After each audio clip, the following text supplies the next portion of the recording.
punch in the throat. That could kill her, right? And the WNBA, right? The people that run that league, if you're DiJonai here and you have a foul like that, I don't want to hear about, okay, that's a flagrant 2 and you get this sort of fine. She should be suspended for the rest of the season because this isn't, as you said, Tommy, a whoops. This is intentional. This was targeting Sophie Cunningham, and I don't care if the player is white or black. It does not matter. When you do this to somebody, this is horrible for the league. Obviously, this was done because Sophie Cunningham stood up for women, saying that men shouldn't play against women in sports because there is obviously a chromosome advantage, just like you see with steroids, a chemical advantage. And I'll leave it here.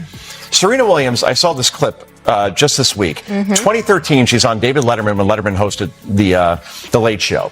And she was asked, would you play Andy Murray, who was a big deal in tennis, British guy in tennis? She said, no. I wouldn't. Andy asked me to do it. I would lose 6-love, 6-love. In other words, I would get wiped out in 15. Welcome back to the Clark Update. Today, we're breaking down the latest WNBA controversy involving DiJonai Carrington and Sophie Cunningham. What really happened, and what could happen next? Welcome back to the Clark Update. Today, we're breaking down the latest WNBA controversy involving DiJonai Carrington and Sophie Cunningham. What really happened and what could happen next? Let's get into it. When the rivalry between the Chicago Sky and Indiana Fever reached a breaking point, the Hardwood Arena became a full-fledged battleground. No one anticipated a complete outburst of unadulterated physical violence on live national television. Even though tensions have been building for months in a high-volatility conflict zone where conventional basketball rules had collapsed, every possession seemed like a struggle for survival. As both sides took to the floor in preparation for an unofficial street brawl, the mood within the building was ahead and preach, oh, white privilege, white privilege, white privilege. But DiJonai, if I'm not mistaken, it was you that whacked Sophie Cunningham on the head. You whacked the white girl on the head and you got a consequence for it, right? You got punished for it. And then you broke league policy because you took to the internet and posted white privilege. And then you don't even know. The rules itself says, according to the 2026 WNBA official rulebook, an ejected player or coach must immediately retreat to the team's locker room, or leave the building entirely. However, because league policy prohibits players from using personal electronic devices or posting online until all post-game media obligations are fulfilled, they cannot use their phones while waiting in the locker room. And DiJonai Carrington, you used your phone while you was in the locker room posting white privilege. You used your phone while you was posting the next scheduled date where you play the Indiana Fever on August 23rd. And DiJonai, till this second, at the very time, it's 2:50 p.m. in New York right now.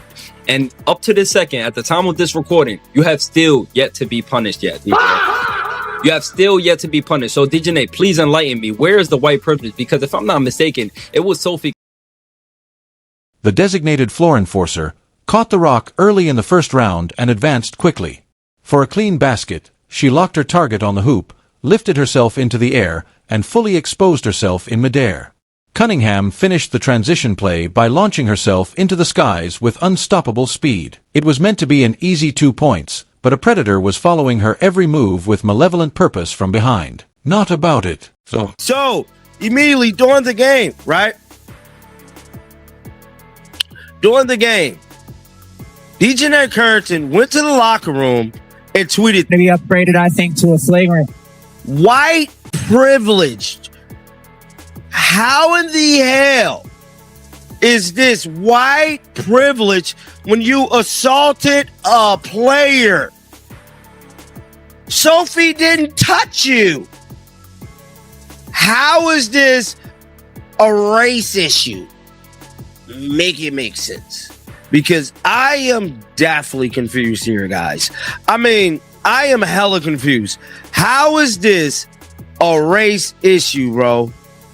And then not only that, Sophie Cunningham speaks on the matter. So immediately after the game, y'all know the reporters wasted no time catching up with the sophster. And a lot of stuff did happen, and I did forget about the Caitlin Clark getting a technical. So Caitlin Clark is more than likely going to be suspended, bro.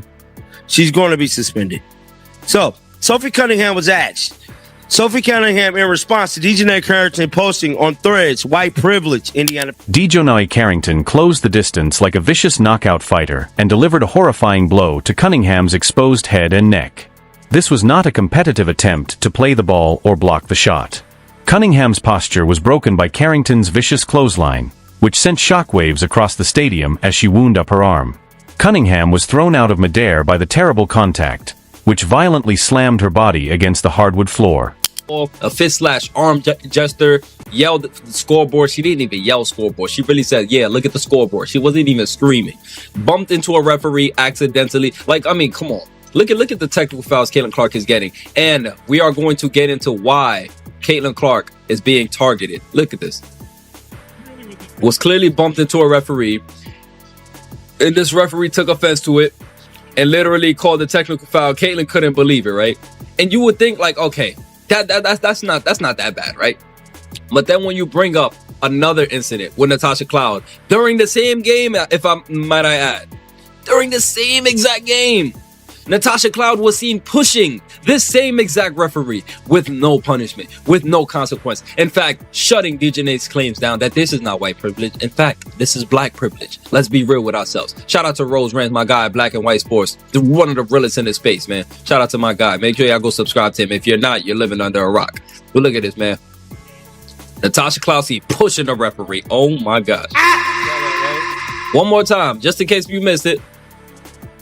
Natasha Cloud bumping the referee. You can clearly see she's physically putting her hand on the referee's ribcage, pushing her out of the way.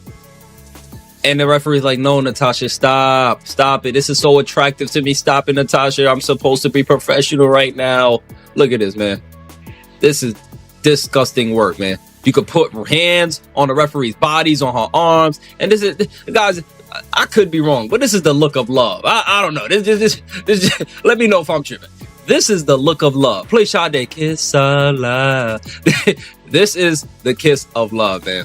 But when Caitlin Clark gets bumped by this same exact person, Natasha Cloud. So clearly was a foul, was not called. Insane, man. Insane. And now that I'm looking at it, Natasha Cloud gave her a look. Like, you gonna let her do that to you, baby? Natasha gave her a look. Look at this. After this, look at it. She threw Caitlin Clark into her and then stared at the referee. You cannot make this up. Natasha Cloud looking at the referee like, oh, you really gonna let that happen? Look at this. This is crazy, man. And then turns out the other way. And the referee like, nah, I'm calling it. It was too much pressure on the referee. She didn't know what to do. So instead of not calling the foul, the referee said, oh, I'm going to call a technical foul on Caitlin. I got to do something. I missed the first foul. I have to do something. The referee must have just panicked because it's like, I can't help Caitlin. I refuse to. You know, it's not even helping her. It's just doing your damn job anyways. And then you want to see more black privilege, right? Because Paige Beckers, her skin color might be white, but she's treated like a sister. If I'm not mistaken, one of her parents might be black or something like that too, right? But neither here nor there. Let's look at Paige Beckers literally bumping a referee. Look at this. The music. I mean, look at this, man. Paige Beckers literally bumping into a referee. I don't know if this is a love bump. I don't know what it is, but it didn't get a technical foul, right? So once again, privilege in this league. You know what I'm saying? But man, listen, like, if this is white privilege, I don't know what it is, man. Listen, Caitlin Clark. DiJonai Carrington closed the distance like a vicious knockout fighter and delivered a horrifying blow to Cunningham's exposed head and neck. This was not a competitive attempt to play the ball or block the shot. Cunningham's posture was broken by Carrington's vicious clothesline, which sent shock waves across the stadium as she wound up her arm. Cunningham was thrown out of mad-air by the terrible contact, which violently slammed her body against the hardwood floor.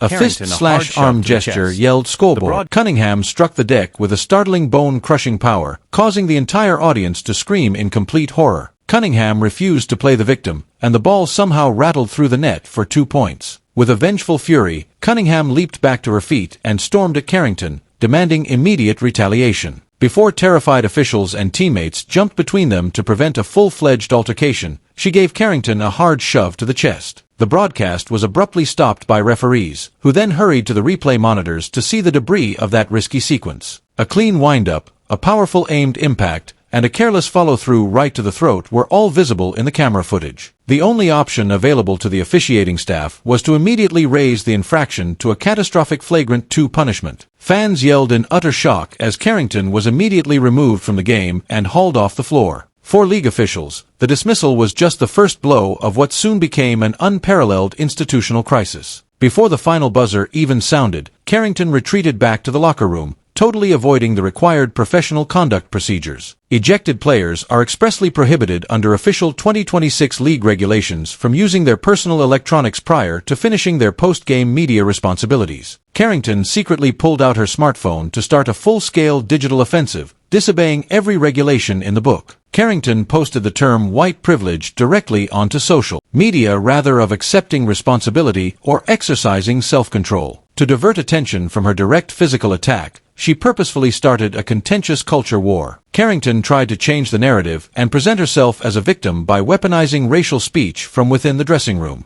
In a matter of seconds, the contentious message went viral, sparking a tremendous political firestorm across broadcasting platforms and national media sources. After the game, enthusiastic reporters confronted Cunningham, who handled the media circus with unwavering dignity and frigid poise. She made it very evident that the risky attack was fully planned and carried out only to gain attention and cheap internet clout. She had previously been dismissed for a severe foul, Cunningham noted, and she accepted her punishment without placing the blame elsewhere. She proved that true athletic accountability has nothing to do with race or skin color by dismantling Carrington's story in its entirety. On national television, prominent media commentator Joe Kong Cha expressed his outrage at the attack's sheer audacity. Kung Cha became enraged by the careless neck shot and demanded that league executives intervene right away with the worst possible punishment. For a deliberate blow that could cause a career-ending injury, he contended that a standard single-game ejection was way too lenient. Kung Cha vigorously advocated for a suspension that would last the full season in order to send a clear message to the entire sports world. Cunningham was singled out, according to critics, in part because of her outspoken support for shielding female sports divisions from unjust biological advantages. To highlight physiological disparities, commentators cited old footage of tennis legend Serena Williams acknowledging she would be destroyed when playing elite male players. An already intense inferno was fueled by this political context, transforming a violent altercation into an ideological battleground. The conflict revealed profound cultural differences that went well beyond the confines of a typical professional basketball floor. In the end, the Indiana Fever defeated the Chicago Sky 90-86 on the scoreboard. However, the toxic consequences of Carrington's risky behavior overshadowed the final result. Fans from all around the world voiced their dissatisfaction and flooded online forums with vehement calls for senior executive leadership to take immediate structural action. Analysts questioned if the rules were being applied equitably.